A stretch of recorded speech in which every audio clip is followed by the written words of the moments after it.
El 1 de octubre de 1620 se firma la carta de pago entre la Hermandad del Traspaso y Juan de Mesa por la entrega de la imagen de Jesús del Gran Poder y San Juan Evangelista. ¿Cómo pudo ser el momento en el que el nazareno llegó a la iglesia del Valle donde residía la cofradía? Aquí intentamos imaginarlo. Era jueves. Por la puerta Osario, al lado del convento franciscano del Valle, solía empezar a clarear a eso de las 5:15 de la mañana. Alrededor de la amanecida, ese día a las 6:20, los alguaciles abrían las puertas que permanecían cerradas desde el anochecer, para que la ciudad comenzara a tomar vida. Aunque a decir verdad la vida nunca faltaba. Por el compás de la laguna y por la zona de los arenales del río, había un constante trasiego de marineros, mercaderes, meretrices y comerciantes, llegados de otras tierras que gastaban la noche en los placeres de la vida. De manera suave, como suele hacerlo siempre, llegaba el otoño a la por entonces capital de Occidente. Por las calles vendedores ambulantes ofrecían aguardiente a primera hora de la mañana. El olor de la ciudad echaría para atrás a cualquier contemporáneo de nuestros días, pero entonces el olfato se había hecho a todas las pestilencias. El taller de Juan de Mesa estaba ubicado en la collación de San Martín, que no era precisamente un lugar al que llegaran perfumes de planta o flores con los que amortiguar las pestes. Todo lo contrario. Se trataba de uno de los lugares más insalubres, ya que era limítrofe del lugar de las pasarelas de la Europa, en el que las aguas estancadas del brazo del río provocaban un olor insoportable.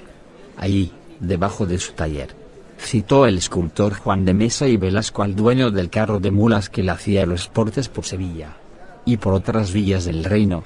El oficial del taller y los dos aprendices habían quedado a primera hora, a las 8. Al oficial, el maestro le había dicho que se pusiera sus mejores galas, pero estas no pasaban de ser un jubón y unas calzas de un negro desvaído, que contrastaba con la camisa parda. Mesa sí se puso el traje español acompañado del ferreruelo, una capa corta. Todo negro. La imagen del nazareno estaba envuelta en telas pardas de saco que almacenaba en el taller. Muchas de esas telas provenían de las naves venidas de las Indias occidentales con productos de muy distinto tipo. Los territorios americanos solo podían comerciar con un puerto en España que era el de Sevilla, y hasta la ciudad llegaban toda clase de mercancías. El taller estaba en planta baja de su casa, por lo que no fue demasiado complicado poner la voluminosa imagen que acababa de terminar en el jergón colocada en el interior del carro, para que la escultura no sufriera en el trayecto. La hora convenida con era la de las 10 de la mañana. Se quería que todo estuviera entregado poco después de la hora sexta, las 12 del mediodía, porque a la 1:45 o así la comunidad franciscana del convento del Valle retomaba los rezos antes de la comida en el refectorio. En la capilla que la hermandad tenía en el convento habían quedado el escultor cordobés, con el mayordomo del traspaso Pedro de Salcedo y el alcalde Alonso de Castro. Días antes llegó a la iglesia la imagen de San Juan, también contratada con Mesa, pero que aún no se había colocado en el retablo. Sobre el altar sí que permanecía esa mañana la actual imagen del nazareno de la cofradía, de formato reducido, rostro de pasta de madera muy deteriorado ya, y a su lado, la Virgen del Traspaso vestida con saya blanca y manto negro. El mayordomo Salcedo había sido el impulsor del encargo. Podía haber ido al taller del mejor imaginero porque la cofradía podía permitirse pagar al escultor estrella, que era montañés. Pero animado por un sacerdote amigo suyo y muy ilustrado, Salcedo se decidió por Mesa por estar considerado como más transgresor. Querían una imagen no solo bella sino que sobrecogiera al espectador, que fuera lo más parecida a un hombre, con la estatura de un hombre, y que reflejara el dolor que puede padecer un hombre. Faltaba poco para la hora convenida. En la puerta del convento, junto a las huertas en las que los franciscanos cultivaban para su sustento, ya estaban con los miembros de la hermandad los 3 escribanos que iban a dar fe de la operación: Bernabé de Baeza, Pedro Guerrero y Giuseppe de Escabias. El carro llegó por el dédalo de calles estrechas que aún le daban a Sevilla el aspecto de una ciudad morisca. La caravana tuvo que sortear todo tipo de cortejos a la hora en la que la ciudad de 150.000 habitantes, la más poblada de las Españas en 1620, estaba en plena ebullición. Fue Mesa con su oficial y los aprendices quienes cogieron el bulto conformado por aquellos sacos envueltos y sacaron la imagen del carro. Maniobrar con ella era difícil debido a su envergadura. Los aprendices, 2 jóvenes, no eran muy duchos en estas maniobras y uno de ellos, el que estaba dentro del carro sosteniendo la parte alta de la escultura, al bajar golpeó lo que correspondía a la cabeza. Los frailes a esa hora iban a lo suyo. La mayoría estaba en la huerta y ni repararon en todo lo que estaba ocurriendo. Entre 4 personas llevaron al nazareno a la capilla que había construido la hermandad adosada a la iglesia del convento.